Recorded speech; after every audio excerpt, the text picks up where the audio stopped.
Assalamualaikum warahmatullahi wabarakatuh. Pemirsa Gapai Kemuliaan yang dirahmati Allah, apa kabar Anda hari ini? Semoga tentunya Anda senantiasa sehat dan selalu berada dalam lindungan Allah Subhanahu wa Ta'ala. Amin ya Robbal 'Alamin.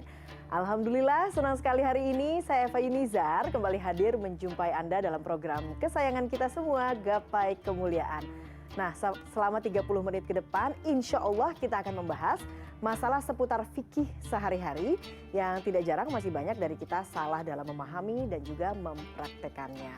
Seperti biasa, saya tidak sendiri, hari ini sudah hadir bersama saya di studio ada gurunda kita semua, Kiai Haji Muhammad Faiz. Assalamualaikum Kiai.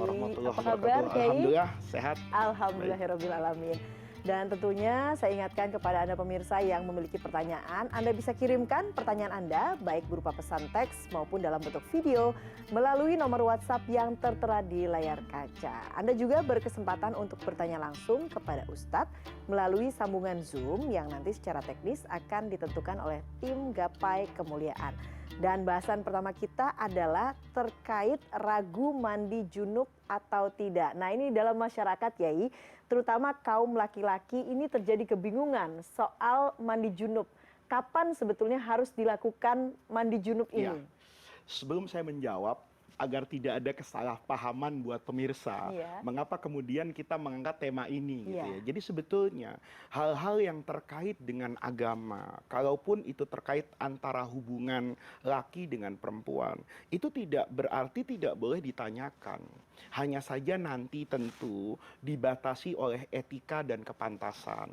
Dulu Rasulullah SAW itu punya pengajian ibu-ibu. Ibu-ibu itu kan sama dengan yang laki. Ada kaum Ansor, ada kaum Muhajirin. Muhajirin orang Mekah, Ansor orang Madinah. Itu ibu-ibu yang dari Mekah itu paling seneng kalau ngaji gabung sama ibu-ibu yang orang Madinah. Karena yang orang Madinah itu kalau bertanya dengan Rasulullah itu to the point, nggak pakai muter-muter kemana-mana. Itu disampaikan dalam hadis loh. Ada perempuan tuh berdiri di depan Rasulullah, bertanya di depan umum, tapi tentu ini ibu-ibu semua ya yang sudah dewasa. Dia katakan, ya Rasulullah, innallaha la yastahyi minal haqqi syai'an. Dalam urusan kebenaran itu, ya tidak ada malu-malu yang diajarkan oleh Allah. Karena ini untuk cari ilmu. Kata Rasulullah, apa yang ingin kamu sampaikan? Ya Rasulullah, kalau seorang perempuan bermimpi seperti mimpinya seorang laki-laki dewasa yang kemudian mengakibatkan adanya ejakulasi, apakah wajib mandi? Bayangin nih, Mbak Eva kalau tanya kayak gitu di masjid kira-kira berani enggak? Pasti enggak berani kan? Tapi itu saya kaum Ansor. Kalau kaum Ansor berani itu sebagus-bagusnya perempuan kan? Ditanyakan. Karena ini kan berkaitan dengan pengetahuan secara umum. Makanya di dalam agama itu dikatakan bahwa pertanyaan itu separuh dari ilmu. Kalau bukan karena perempuan tadi bertanya, kan saya juga nggak tahu. Apa iya ada perempuan bisa bermimpi kemudian mengalami seperti yang dialami oleh laki-laki yang bermimpi seperti itu. Nah, itu ditanyakan langsung kepada Rasulullah. Ada yang tipikal kayak begini. Ada yang tipikal seperti Sayyidina Ali.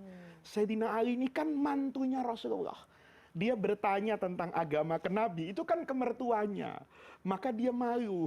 Maka dia dalam banyak riwayat itu kalau pertanyaan sensitif terkait laki-laki, dia nyuruh orang.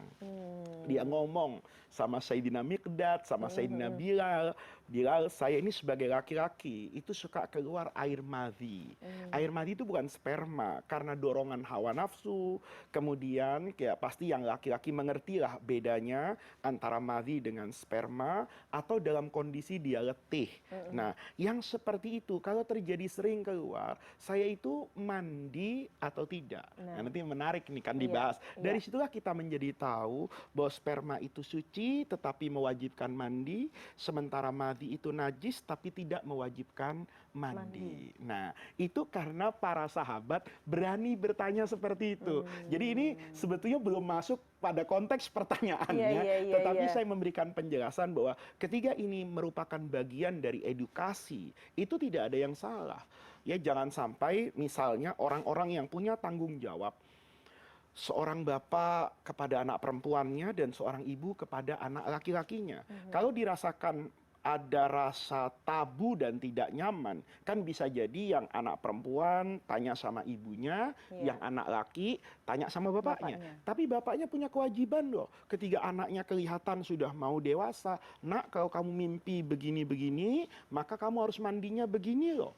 Anak perempuannya juga gitu, jangan sampai nanti ada ibu-ibu sudah punya anak 3 tapi tidak tahu cara mandi junub. Nah, itu berbahaya lah, karena itu terkait dengan keabsahan ibadah yang paling penting yang namanya sholat kan. Oke, baiklah. Kiai, kita akan bahas, kita akan lanjutkan setelah jeda berikut ini, kita akan bahas sesaat lagi. Dan segmen selanjutnya kita juga akan sama-sama membahas ini soal pertanyaan ada apa di bulan haram, apa saja hal-hal yang boleh dan tidak boleh kita lakukan pada bulan haram.